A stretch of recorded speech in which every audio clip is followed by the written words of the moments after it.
Welcome to Taiwan Headlines, news that matters to Taiwan's future. I'm Donovan Smith.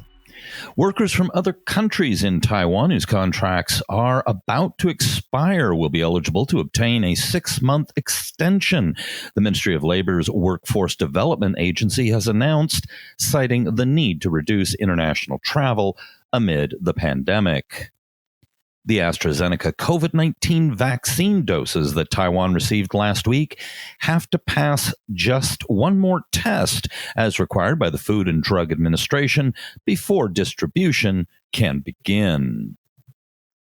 Taichung's MRT Green Line will resume trial runs open to the public on March 25th, running through April 23rd. The system is projected to begin commercial operations on April 25th. The Executive Yuan is set to propose an amendment to the Narcotics Hazard Prevention Act to reduce penalties for people caught growing cannabis plants for personal consumption. The amendment would reduce prison terms for people caught growing cannabis for personal use from 5 years to 1 year. The move comes after the Council of Grand Justices in March last year issued Constitutional Interpretation Number 790 to strike down provisions in the act. The legislature has launched an Open Parliament Action Plan online based on a platform by Open Government Partnership, an international organization that aims to transform how governments serve their citizens.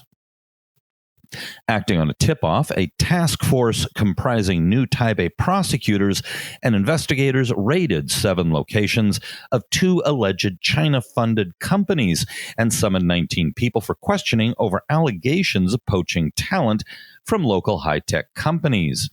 According to local media reports, in 2018, one of the 2 companies, IC Link, successfully recruited 200 R&D engineers from local IC design companies such as MediaTek, M-Star Semiconductor, and Global Unichip by offering double the normal annual local salary equivalents, ranging from 7 million to 11 million NT.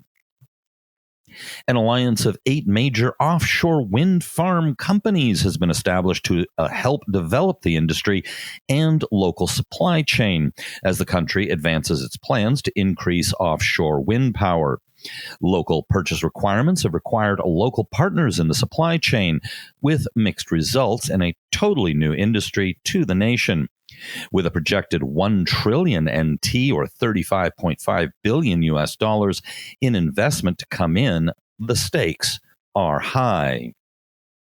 The Ministry of National Defense has announced that it is planning to add over 18,000 new recruits to the military this year to enhance its defensive capabilities against China. The MND also said it was able to enlist more troops than it had expected last year. In related news, the MND is developing a new combat vehicle armed with a 105mm cannon set to begin testing in 2022. The central bank governor has stated that the United States may label Taiwan a currency manipulator, as it has already met Washington's 3 main criteria for making such a decision. While answering lawmaker questions in the legislature, he added that if this happens, it would not be too serious, and that there would be no immediate disadvantage for Taiwan, and they did not expect to be subject to so-called Section 301 measures that might lead to tariffs. The United Kingdom has joined as a host for the first time of a meeting of the Taiwan-U.S. jointly co-founded Global Cooperation and Training Framework to share expertise in disaster relief around the world.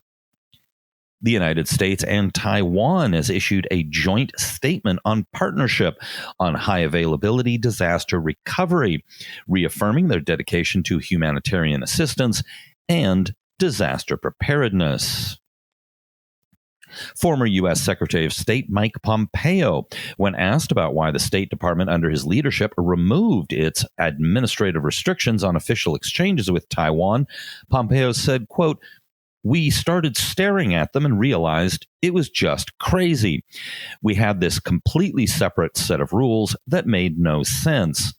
He said that after a full review, quote, it made sense for us to have more conversations, not fewer, to have more open conversations, not more clandestine conversations.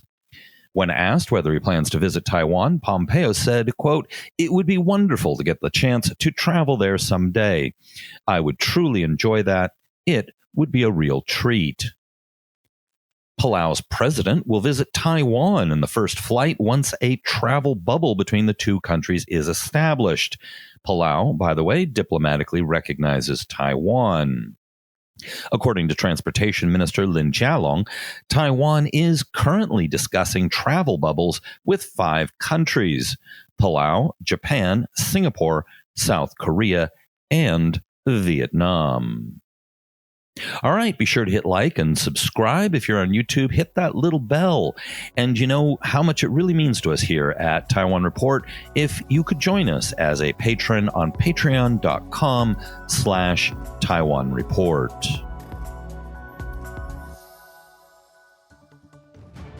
This has been brought to you by the Taiwan Report.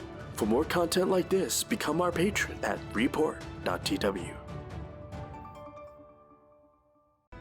还有就是那个台湾狗啦，最喜欢我的台湾狗了。